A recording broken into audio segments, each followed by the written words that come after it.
All right, yeah. So today is exciting. We have two guys now new in our program. Brett Rippon, who we've talked about, and will be here in 24 days from now. We'll be on campus. We're excited about that. And then Cam Miles today signing with us, and a guy that there's history there with Coach Yates, and a young man that's came up here on a visit that we really like, we think fits who we are, and is a really good football player. And so family, mom, dad, both excited, and this is a great opportunity for him. He's going to definitely come in and fill a need early in spring, and I know he's looking forward to that opportunity. So to have both those guys, Brett, Cam, to be with us this spring is going to be very beneficial for them, their development, and also us to see how they are going to fit in for this next season and where they're going to fit in. So exciting day for them, exciting day for Cam. Talked to him, so he can't wait to get here. Finals are going on this week with our current players. That's been the main focus. We did have a practice yesterday, about 18 periods, just to keep everybody sharp, work on a few things game plan wise.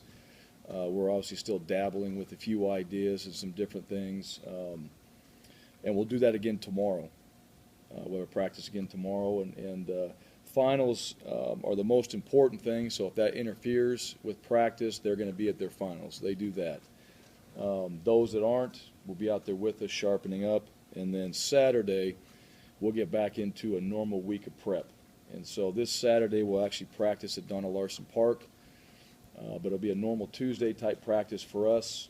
Sunday will be a Wednesday, Monday will be a Thursday, and then Tuesday will be a modified Friday type practice, and then those guys are cut loose from there. So they'll have a few days. They'll have the 23rd, 24th, excuse me, they'll leave on the 23rd, have the 24th, 25th at home, and then we all reunite at the bowl site on the 26th. No practice that day, and then we get into a normal Tuesday, Wednesday, Thursday, Friday type practice down at the bowl site. So we're taking advantage of that practice time. We are getting our young guys opportunities to practice in there as well, but we're not wasting a whole lot of time, even with our vets, of having an opportunity to work on the game plan and just having ourselves as best prepared as we can when we go play on the 31st. And that will be our schedule, leading up to the bowl game. And then once the bowl game is done, those guys will go home. We start class back up on the 12th, and we'll all meet back here on the 11th for a team meeting to make sure we're all good, everybody's back, and then we begin the next year, the new year at that point. So that's what we've been talking about. Obviously, the coaches right now, they're prepping for the game. They've been recruiting. It's a dead period now, so we're not able to go on the road and make contact. We're back into one phone call per week. But this time of year, this is an important time, because once you come out of this dead period, which lasts until the January 15th, that's some time now, and then you're talking about 3 recruiting weekends left. And so there's going to be changes and new names and faces and things that happen during that time. And so, obviously with the bowl game and recruiting, these are important times for us. Excited for Jay. He's gotten a few more awards that I have seen, and it's nice to have him recognized, obviously for the season he's had. In the bowl game, or the championship game, the 2 players were Tanner Vallejo and Grant Hedrick. We figured if they got awards for that from the bowl, that would be good enough for our players of the game. So we just left it at that. And those guys are continuing to get themselves ready. I know these seniors, this is kind of the last hurrah for this group, and our team will be completely different, once this game is over. And so, we want to finish it strong, and that's been a message, leading into these practices, of just staying focused for that reason. So hopefully we have one last time to celebrate together, and then everybody goes on their way. So with that, I'll open up for questions. I guess back to Cam Miles for a second. What was it, San Diego State game that he visited, I guess, when he committed while he was here. How did it kind of come about? It seemed, at least publicly, it all happened kind of quick. Well, yeah, I mean, Coach Yates had been involved in his recruiting at A&M, and so there was a relationship there already built. And, obviously he knows Dylan, who was with us here, Dylan Sumner Gardner. And so, there's that connection already. And, that wasn't just something that just happened. I mean, there had been a connection for some time now. And the opportunity to get him here and for Coach Yates and Cam to reunite, and that's the reason why I think Cam, went there in the first place, is to be with Coach Yates and to be coached by him. And so when this opportunity came up, Coach Yates has kind of done all the homework and the work prior, knows the family, knows, hey, this guy is a guy that will come in here and fit our culture, is going to fit the mentality we're looking for. And, when a coach tells me that I trust, I mean, he's going to put a stamp on a guy, then he's going to be a good fit for us. Plus, he's a good football player on top of that. And I think this is an environment he can come thrive in and really, be that type of player that he was coming out of high school. I think he can do that here. He's going to have to work extremely hard, but we feel like he's got the ability to do that. So you were okay with whatever happened with circumstances? Yeah. We talked about that, in depth, and I mean, guys make mistakes, and I think the one thing, and we have to sit there and guys on our team make mistakes.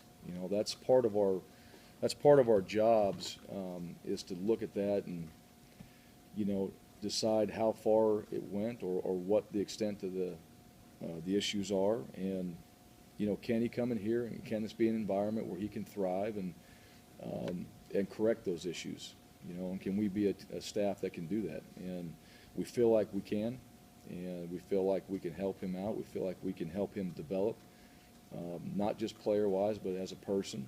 And talking to him and sitting down face-to-face and having a conversation, I felt good about it. I felt good that, this is something I know that is a blessing for he and his family, and, he wants to take advantage of this opportunity here now.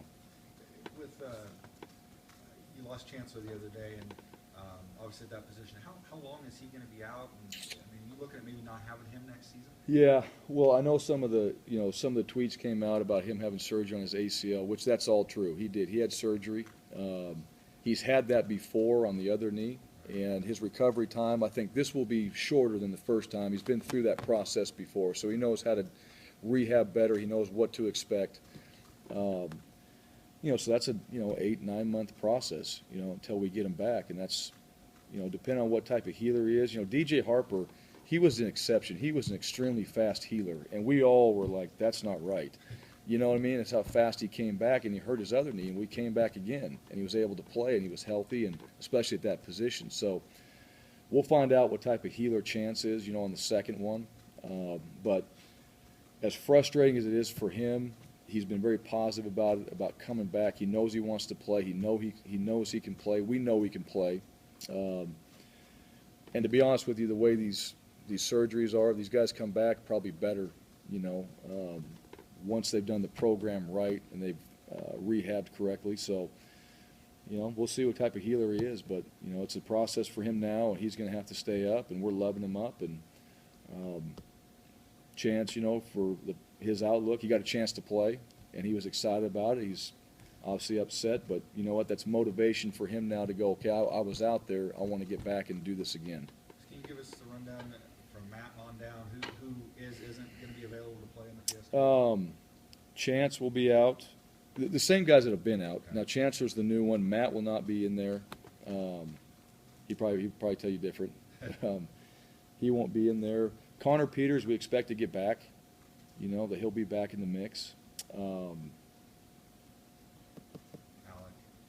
Alex, fine. Yeah, he's going to be fine. He actually practiced yesterday, so he was out there. He'll be back in the mix as well. So I think that's it, isn't it? Yeah, I think from what you guys know, the same guys that are out, Horn, JT, they're not coming back for the game and all that. I haven't had a chance to talk to you about the scout team players of the year, and those guys. What was it about those guys that stood out, made them that, you know, got them those awards, and then also you got to go to Phoenix without all three of them, and what does that do to your preparation to lose three of your best scout team players? Yeah, I mean, we got to make it up now while we got him. You know, Deuce, yeah, it's a little bit. He obviously was the best guy over there. You know, one of the best guys over there. And we'll have him in the mix, you know, next year, and he'll have his chance to play. But he's obviously, I mean, he's been a leader of that group. You know, Derek Bowles, you know, that D-line has been very good, all those guys. Richard Smith, you know, has made a lot of plays and did a lot of different things for us, playing quarterback, playing wide receiver, playing running back. You know, and he's a guy that we think once we have a chance to get him in the mix, he's going to be a good player. And he's just shown that. You know, I think he's got a lot of respect from his teammates, you know, what he's done out there on the football field. And then special teams, Wolpen. Yeah, he, you know, here's another guy, so, you know, has walked on and has really been a nice surprise. You know, you didn't quite know, I think, what you're getting, but he's compact, he runs hard, he's physical. He's going to be something. I don't know what he is right now, to be honest with you. He is a running back. I mean, he can play that position. But he's done a lot of different things like Richard that, you know, obviously from a special team standpoint, you look and go, okay, here's a guy that we expect to be on special teams, contributing. Now, where he fits in the backfield or what that means moving forward, I don't know yet. But he goes hard every day. He's been a pleasure to be around. So all those guys, and it's unfortunate we can't take him. It is what it is, and they know it. And you know they put in the same amount of work. Rules are rules, and their mission and their challenge is to be, you know, to get us back to an opportunity like this while they're actually playing and contributing. How tough is it to kind of balance, you know, all the potential distractions that playing in these post-Christmas bowl games? I mean, as you said, right now the #1 priority is obviously in the classroom, and then you're going to turn the players loose for a couple weeks or for a couple days. How tough is it to balance all that, and does your past experience of playing after Christmas help you with all that?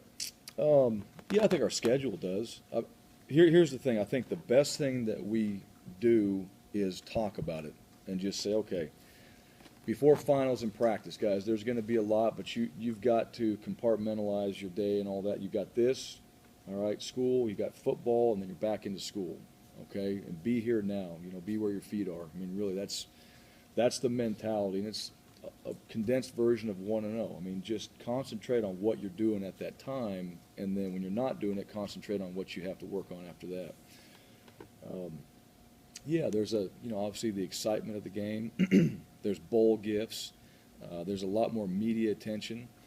But the thing that we talked about was, hey, everything that we've done this season now is going to be magnified when you play in this game. All right, now, everything we've talked about through the season was to have a chance to play in this type of game. Now, you know, when you go out there and play on that stage, all right, what are you going to go put out there on the field? And I think that really needs to be the message, you know, is this is the biggest stage that we've played on this year. It's going to be magnified greater than any game we played in this year, and everybody's going to be watching. They're going to watch you and what you do. And so that's the motivation to practice, prep, and prepare and stay focused on what you're doing. And there's enough examples that we can go back in bowl games and history and say, well, here's an example where that didn't happen. All right, we got beat, or this guy wasn't involved in the game, and so on and so forth. And every team in the country right now, and I've talked to other coaches, you know, this is a time where it's like, okay, what type of team do we have? And somebody, you know, probably on every team is left home because they weren't focused and they were distracted, and those distractions caused them to be late, miss something, or do something stupid. And that's exactly what we're trying to avoid. And just using those examples and just saying, guys, we don't want to be in that position. So here's what happens, and if you do this, this is what's going to happen, and there's no exceptions to it. So I hope our guys have worked hard enough throughout the year to know that, you know what, hey, all those other things are great. The attention's great. The media attention's great. The bowl gifts are great. Being in Arizona is awesome. Going to see my family, but my mission was to get here, and I want to perform in this game to the best of my ability, and hopefully we're able to win because of that. With that being said, is there any uneasiness as a coach, sending these guys home for 3 days and not being able to kind of control them or anything? Say, see you in Phoenix or before the biggest game of the year? You know what? Only, and I'll be honest with you, only from a travel standpoint that there might be some travel issues, but they need to go home. The ones that they need to go home, and they need to be home for Christmas and see their families. I mean, that doesn't worry me. Now, some logistical things of them not getting there on time, all right, legitimately, yeah, that's going to happen. If it's not legit reason, it's on them, that's a bad thing. So, yeah, those type of things worry you because that becomes more of a distraction if there's punishments, prior to the bowl game. You don't want that. But sending them home, no. I mean, this is necessary, and they need to be able to do that. So what time do they have to be there by on the We want them there around 3 o'clock on the 26th. We have a meeting that night at 5:30, and a dinner I think at 6:30. So if they're around 3-ish, they're in good shape. And we got shuttles going back and forth. How many percentage of guys you think are actually going to go home or take the team? Oh, probably take out the local guys and all that. I mean, I'd say 85% of the guys are going to be going home. So as far as I know of, I mean, there's quite a few, unless they're local, that are making their way home. How kind of chaotic is that? 85% of your team is going to be meeting Scattered. you in Arizona. Yeah, meeting you in Arizona to play one of the biggest games in school history, obviously. You know what? I'm going to be there, and I'll be there at 5:30, and I'll count the heads, when they show up. We've done it before. I mean, I think logistically, I mean, we've got it worked out. We know what their schedule is. So we've controlled as much as we can at this point. If flights or whatever delayed, it happens. As long as they get there that day, we're not practicing that day. We're practicing the next day. Hey, things have happened like that. That wouldn't be a shocker if one guy's like, my plane's delayed, I won't be in there until 9 o'clock at night. Okay. But he called us. He told us, what had happened. Doesn't show up. When a guy doesn't show up and there's no communication, that's where we all really hit the panic button and try to figure out what's going on. This might be a dumb question, but who does the school help pay for these flights home, and do you guys Yeah. help book it for them, or how's that? There's actually money that they get for these flights. Yes, they actually book them. We can help. I mean, there's Brian Wilkinson, Brad Larondo, even guys on our staff. I mean, you're talking about flights because we do a lot of recruiting. So if they're trying to figure out the best, it's like, well, you should go with this. So they get money to pay for their flights to get there, to get back, and then back home again. What's the timeline with Jay in terms of making a decision? Have you guys put in paperwork with the NFL? When we kind of have that Yeah, conversation? that's been done. Yeah, I think we need to really kind of hash all that out. But I think we'll let everybody know when it's the right time, and we'll do it before the bowl game. We're not going to do it after the bowl game and all that. So when our decision, when I say ours, when his decision is made, then we'll let everybody know that. But it will be before the bowl game, before we get down there, and not after. We're not going to wait because that's an opportunity, regardless of what happens, for him to answer those questions and to do it honestly, and not have to say one way or another and keep it a secret. So we'll know before that. So you expect by Christmas to have Yeah. a decision from him? Yep. Okay. Have you gotten Yeah. an answer back from the NFL side? I have not seen it. Okay. No, I haven't seen it. Uniforms, Fiesta Bowl said you guys have to wear white jerseys, I guess. What else are you guys going to wear? Fiesta. The Fiesta look. Yeah, White- blue helmets, white jerseys, orange pants. Or orange pants? Yep, that'll be You've the. done a few Coach of the Year watch lists lately, or finalists when you didn't win Coach in your own conference. How do you feel about that, and what is it like to be on those lists? Bear Bryant's a pretty big name. Yeah. Well, let me say this. One, it's nice to be recognized. I mean, we all appreciate that. I think it's good for our program. It's good for recruiting and all that we're mentioned with these other coaches. That those awards get tweeted out, that's on social media, and our name is associated with it. So that's cool for us. Personally, yeah, I mean, I'm excited about it, and I'm excited for our players and our coaches, for that reason. I mean, I know how this whole thing works, that's my name gets brought up, but we know why We know because we won games, we had a good year, and our coaches and players went out there and did their jobs and did them well. So, you know, the latest one, the Bear Bryant, you know, that's an awesome opportunity, you know, and the coaches that are the finalists with that as well. I mean, you look at what they've done. You've got a coach in there that hasn't lost a game in 2 years. You know, that's impressive. A guy that's got numerous titles and national championships and those things. So that's good for Boise State. That's good for our program. And you know what? That says a lot about the type of season that our players and coaches have put together, and that we have a chance to be in this type of game and get this type of recognition. Recently, speaking of coaches, obviously Mike's name has kind of been up for a big time job somewhere else. Curious on your thought throughout that whole process, and now that you're kind of obviously on the other side of it, being a head coach who wants to hang it on to your assistant. Yeah. It's the same thing. I mean, it's good to be recognized for a job well done. And in this profession, like any others, you know, if you do well, then people will come calling. And that, to me, you want it that way. The other way, you don't want people in your building calling you. You know, you want other people. That means you've done a good job. And, you know, our entire staff, I mean, the offensive staff, the defensive staff, Coach Yates, Coach Brown, Coach Avalos, I mean, all those guys, they're going to get calls every year from programs, especially if we continue to win, because they want to know, one, hey, how are you doing it? Two, you know, I know you're a good coach. Your position has played well. And, you know, Mike's no different. You know, I mean, I'm sure that won't be the first phone call or the only phone call he gets. And to me, on the whole deal, you know, if there's something that's better, you know, if there's something better for a coach that's an opportunity for him that he feels like is a better fit or financially, then, you know, I want to be a part of that conversation. That's what we talk about as a staff. Just like I've always been transparent in the conversations I've had with other people, and I would want the same thing back. And just to be involved and just say, listen, that's a good thing or that's not a good thing.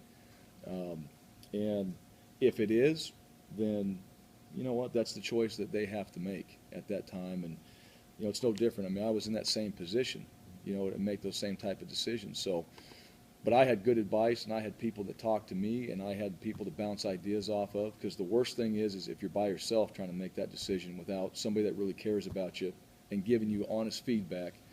And I want to see if coaches leave, I want them to be successful. If that's what happens, I want those guys to be successful. That's the best thing for them, and it's the best thing for us. This might be a dumb question, but do you have any other players that you think might consider, you know, other than Jay? Early? Yeah. No, not right now. Not that I know of. Nobody's told me, no. Yeah. And do you know how many scholarships you have available for next year? I guess your graphic shows 14 or something. Yeah, there's more than that. I mean, we're right around, you know, 15, 16, 17, right in there. I mean, there's moving parts in all this, but you know, we're right in that 17 range. You know, is where we plan on being, and that can change. That can be, you know, over, under, and all that. But that's our number right now. Kind of getting back to you, Mike, and you know, being the offensive coordinator of a team that's going to the Fiesta Bowl. How did the previous two trips change your life, being the offensive coordinators of those teams? Well, the first one did. You know, I mean, it changed everybody's. You know, and you know, obviously that was a big game, and the way it all went, and how exciting it was. I mean, that was a big change for everybody in this program. And so everybody involved in it, every coach, you know, it changed. It's something that's going to put you now, you know, playing in that game too. That says a lot about, you know, your performance as well. You know, you're going to get a chance to be on that stage. So, but to get into it, I think people recognize that. They look at it. I think they look at the production. You know, and Mike's done a great job with Grant. You know, and for a quarterback, hey, it's completing passes, and he's number one. That's pretty good. You know, so Grant has made big strides from day one to where he is now statistically, and that shows up. So Mike leads that room, and that's, you know, that's a credit to his ability to coach those guys up. So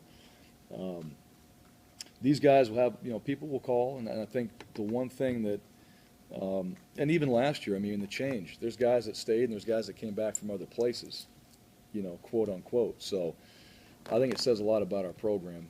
And there's a lot of great things here, and I know there's a lot of coaches out there that look at Boise State and say, that's a destination. That's where you want to be. Your family, living, opportunity to win, the culture, community. So if there's a place that somebody's going to go, it's probably going to be really special in their minds to leave this place. Doing something on P.J. Fleck from Western Michigan this week, and I heard you know him or have some kind of relationship there. What's the relationship there? Or? Yeah, really, we met down in Arizona at, I don't know what it's called, the deal that the coaches all get together. I can't think of it, the summit. The Spring Summit is what it's called. It used to be the Fiesta Frolic. I think it's the Spring Summit. I've obviously known about him, and you see things on there with some coaches and ages and all that. Young head coaches, his name's always kind of in that mix, and so I've kind of followed. We kind of followed him, through last year, and then you look at the turnaround, and obviously coming here. So I reached out to him, DM'd him on Twitter, said, hey, give me a call when you get into town. Texted me last night, said they're practicing today. Wanted to wish him good luck, and I see a guy, and I've kind of watched some stuff he's done. He's promoted that program, and he's done a good job. And where they are now from where they were, I mean, that's a credit to their staff and their team. They're a whole lot better. So, it'll be interesting to watch them. And they play against Air Force, which we know all about. And got a lot of respect for Coach Calhoun in our conference, and they did a great job against us, and they're playing in this game. So, and that's a common opponent. We know what they're about. So it's going to be, to me, I think this matchup and for this game, we're going to be at it.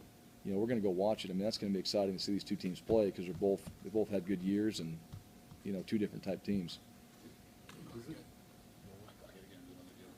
Who's we? What's that? Who's we?